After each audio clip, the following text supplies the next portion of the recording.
Bismillahirrahmanirrahim. Assalamualaikum warahmatullahi wabarakatuh. Alhamdulillah wassalatu wassalamu ala sayyidina wa habibina Rasulillah wa ala alihi wa ashabihi wa mawalah. Subhanaka la ilma lana illa ma 'allamtana innaka antal alimul hakim. Allahumma inna nas'aluka as-sidqa fil qaul wal ikhlasa fil amal. Allahumma amin, amma ba'd. Apa khabar semua? Apa khabar Ramadan kita? Apa khabar Ramadan keluarga kita? Apa khabar amalan-amalan kita pada bulan Ramadan? Dan bagaimana keadaan kita setelah menempuh hampir separuh bulan Ramadan ini? Mudah-mudahan kita telah memanfaatkan Ramadan yang terdahulu dan kita akan terus-menerus mendapat keberkatan Ramadan yang berbaki, insya-Allah. Kalau kita cek kan Ramadan kita yang dah lepas, bukan saja tahun ni, tahun-tahun lepas, 2 tahun lepas, 10 tahun lepas, 15 tahun lepas, 20 tahun lepas, agak-agak siapa boleh bagi markah penuh untuk Ramadan dia? Kata Ustaz, saya dapat perfect 10 untuk Ramadan, kan? Perfect score untuk Ramadan. Saya rasa tak ada lah di kalangan kita, kecuali mungkin ada di kalangan tuan-tuan yang soleh, wali-wali Allah Ta'ala yang berada bersama kita pada petang ni. Alhamdulillah, syukur pada Allah. Tapi saya sendiri dan saya rasa ramai di kalangan kita tahu yang kita walaupun banyak amalan yang kita telah lakukan, Alhamdulillah Allah bagi taufik kepada kita untuk beramal, tapi di sana terlalu banyak lagi ruang-ruang yang kosong, bahkan mungkin menjadi negatif skor kita kata bagi setiap hari dalam bulan Ramadan. Sejak berpuluh-puluh tahun kita dikurniakan oleh Allah Ramadan. Jadi bagaimana agaknya? Dan kita perhatikan betul-betul, kita akan jadi risau. Aku manfaatkan ke tidak sebenarnya Ramadan? Aku dapat tak keampunan daripada Allah dengan Ramadan? Dan yang lebih membimbangkan kita adalah banyak pantang larang Ramadan yang terus kita lakukan walaupun kita berada dalam bulan Ramadan. Kita takut, termasuk daripada satu hadis Nabi SAW yang diriwayatkan oleh Sayyiduna Abu Hurairah radhiyallahu ta'ala anhu. Hadis sahih ini, Sayyidina Abu Hurairah cerita tentang bagaimana Nabi SAW pada satu hari bertanya kepada para sahabat, atadruna mal muflis? Adakah kalian tahu siapa dia tu? Apa dia muflis? Siapa dia orang yang dinamakan sebagai muflis? Muflis ni kalau kita terjemah mudah dalam bahasa kita, bankrupt lah, kan? Orang yang memang teruk sangat dah lah, sampai dah tak ada harta dan sebagainya. Bankrupt. Muflis dalam bahasa Melayu kita pun panggil muflis, kan? Jadi para sahabat jawab secara literal lah. Qalu al-muflisu fina, orang yang muflis di kalangan kami adalah man la dirham lahu wala mata'. Orang yang muflis di kalangan kami adalah orang yang tak ada duit, tak ada dirham dan tidak ada harta, wala mata'. Tak ada, secara literalnya itulah dia muflis. Tapi ini pendekatan Rasulullah SAW, kan? Dalam pendidikan Rasulullah menggunakan uslub bertanya dulu. Tanya, orang jawab, Rasulullah menerangkan tentang muflis yang sebenar. Innal muflisa min ummati, sesungguhnya orang yang muflis di kalangan umat aku. Maksudnya ini dia muflis yang hakiki, ini dia muflis yang sebenar.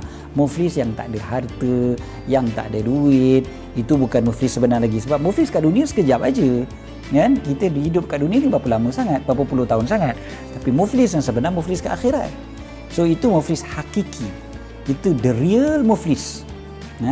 Bankruptcy yang tak boleh nak keluar dah, habis terus, na'udzubillah, kan? Yang tak boleh ada jalan keluar. Kalau kita bankrupt kat dunia ni masih lagi boleh ada jalan keluar dia. Kita boleh cari rezeki, Allah Ta'ala kurniakan kita rezeki, maka kita boleh keluar daripada muflis, boleh keluar daripada bankruptcy. Bahkan di dunia ni ada orang yang pernah bankrupt jadi kaya raya, jadi jutawan, jadi billionaire pun ada di dunia ini. Tapi muflis yang sebenar, kata Nabi SAW, ini muflis yang sebenar. Innal muflisa min ummati ya'ti yaumal qiyamah bisolatin. Orang muflis yang sebenar datang pada hari kiamat nanti dengan solatnya, wasiyamin, wa zakatin, dia datang dengan puasanya, dengan zakatnya. Maknanya orang tu beribadat, orang yang beribadat. Wa ya'ti, dia datang pada hari kiamat, wa qad syatama hadza, dia dah menghina orang tu, ataupun dia dah memfitnah orang tu, dia dah mengutuk orang tu, dia dah abuse orang tu. Kemudiannya wa qadhafa hadza, kan, dia dah meletakkan fitnah kepada orang tu, dia dah mereka-reka cerita tentang orang ni. Wa akala mala hadza, dia makan harta orang ni, namanya secara batil, kan, mencuri, merompak dan sebagainya, ataupun mengambil hak harta tanpa hak lah, tanpa izin.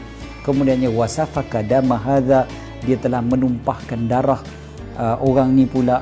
Wa daraba hadza, dan dia pukul pula orang ni, pukul tanpa hak, maksudnya fayu'ta hadza min hasanatih, maka diberikanlah orang yang dia aniayakan tadi tu daripada kebaikan-kebaikan dia. Kebaikan apa tadi? Yang dia sembahyang, yang dia puasa, yang dia bayar zakat dan sebagainya.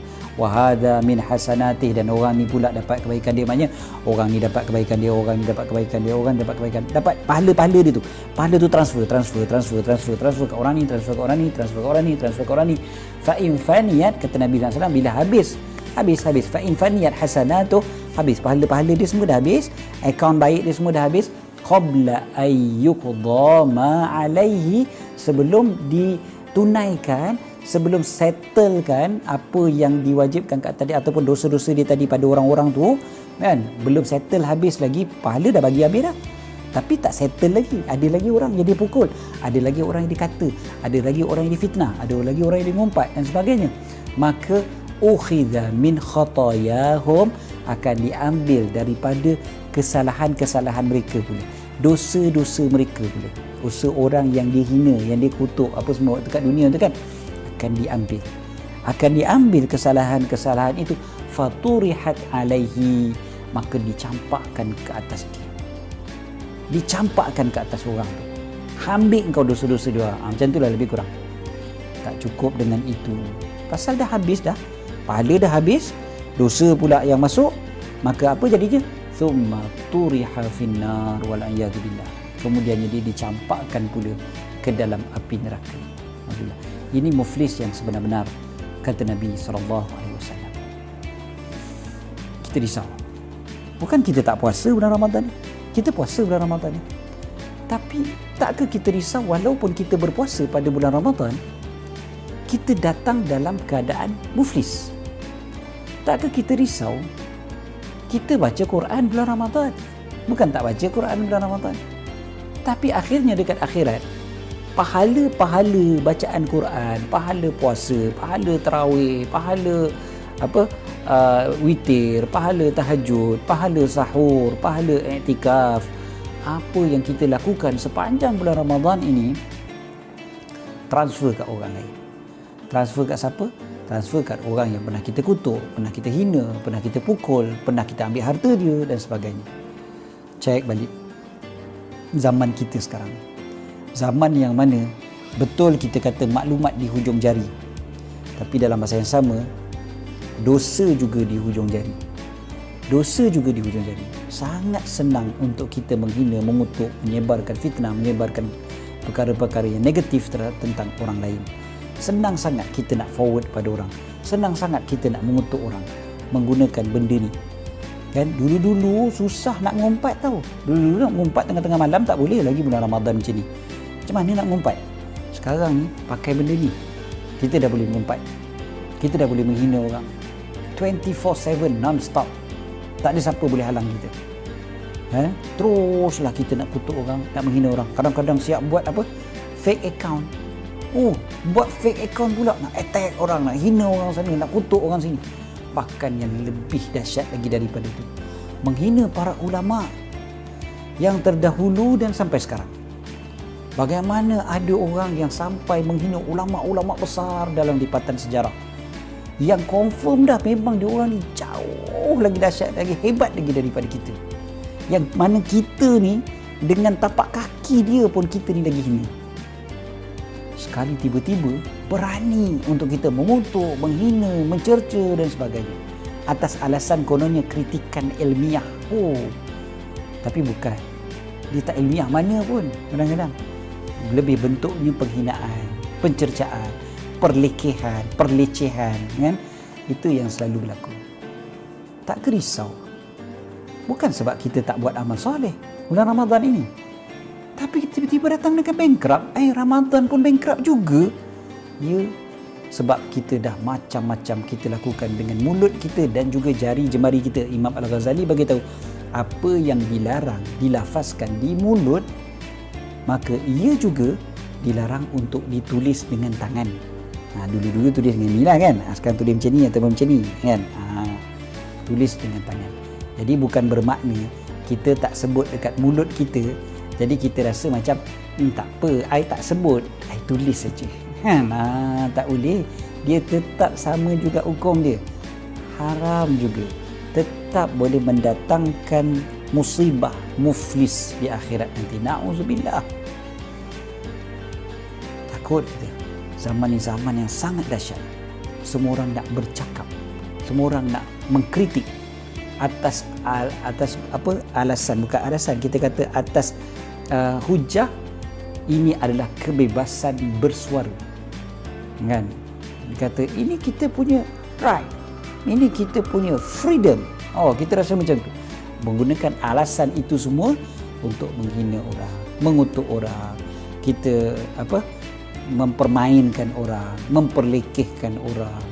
Kadang-kadang dibuatnya kartun, dibuatnya stiker, dibuatnya meme, dibuat apa-apalah untuk menghina orang, mengutuk orang.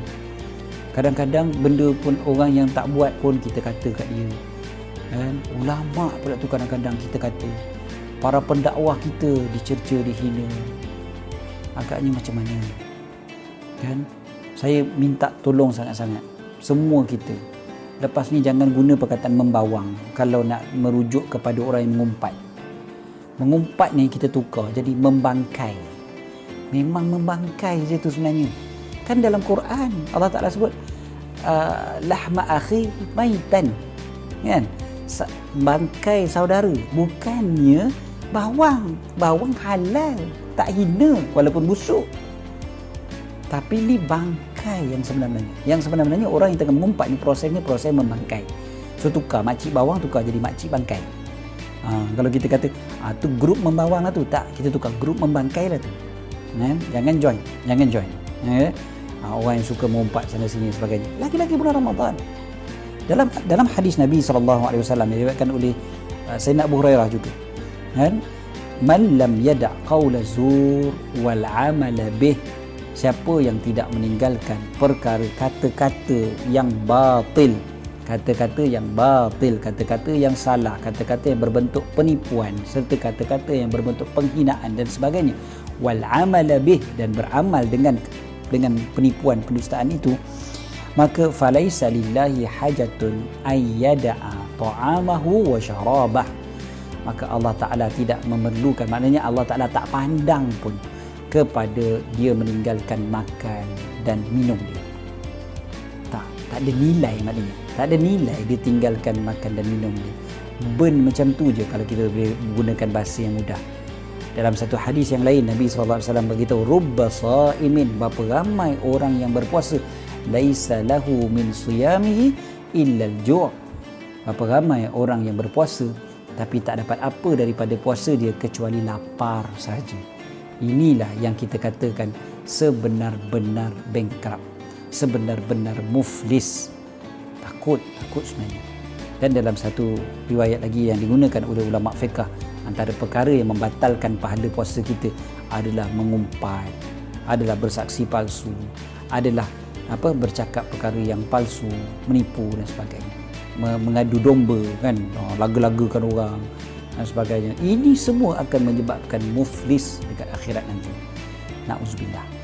Jadi apa kata, Ramadan yang berlalu dah berlalu. Ramadan yang akan datang adalah sesuatu yang lebih baik untuk kita, insya-Allah. Kita tinggalkan perkara-perkara yang tak baik yang pernah kita lakukan sebelum ni. Mulut kita jaga betul-betul. Lidah kita ni kita jaga betul-betul. Tangan, jari jemari ni kita jaga sungguh-sungguh. Jadilah puasa bukan sekadar puasa meninggalkan makan dan minum, tapi puasa meninggalkan kata-kata yang buruk, tulisan-tulisan yang buruk terhadap saudara se-Islam kita, apatah lagi pada para ulama, para asatizah, para pendakwah dan sebagainya. Jadi mudah-mudahan kita tak bankrupt di akhirat, bahkan kita untung berlipat-lipat kali ganda di akhirat nanti. Allahumma amin. Cukup setakat tu untuk kali ini. Selamat berbuka puasa. Aku qauli hadza wa astaghfirullahal azim li wa lakum. Wassalamualaikum warahmatullahi wabarakatuh.